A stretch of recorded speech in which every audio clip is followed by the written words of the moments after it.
anasema kwa kuwa uhai wangu kali mzima ndani yangu, na roho ya Mungu i katika pua yangu. Na roho ya Mungu i katika nini, wananiwili? Haya, kilichopo kwenye pua, jamani, ni kiungo? Hapana. Ni kitu kinachoshikika? Hapana.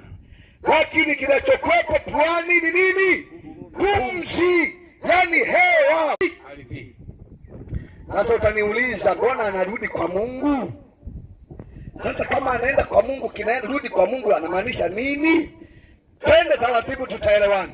Maana hii ni vizuri ukafuatilia Biblia ili ukaelewa ya kwamba inamaanisha nini. Msomaji, hebu tuone hiyo pumzi ambayo Daudi anasema ilikuwa inakuwepo, ninakuwa mzima kwa sababu roho ya Mungu inakuwa kwenye pua, na tukaona ya kwamba kumbe kwenye pua kilichopo ni pumzi au hewa.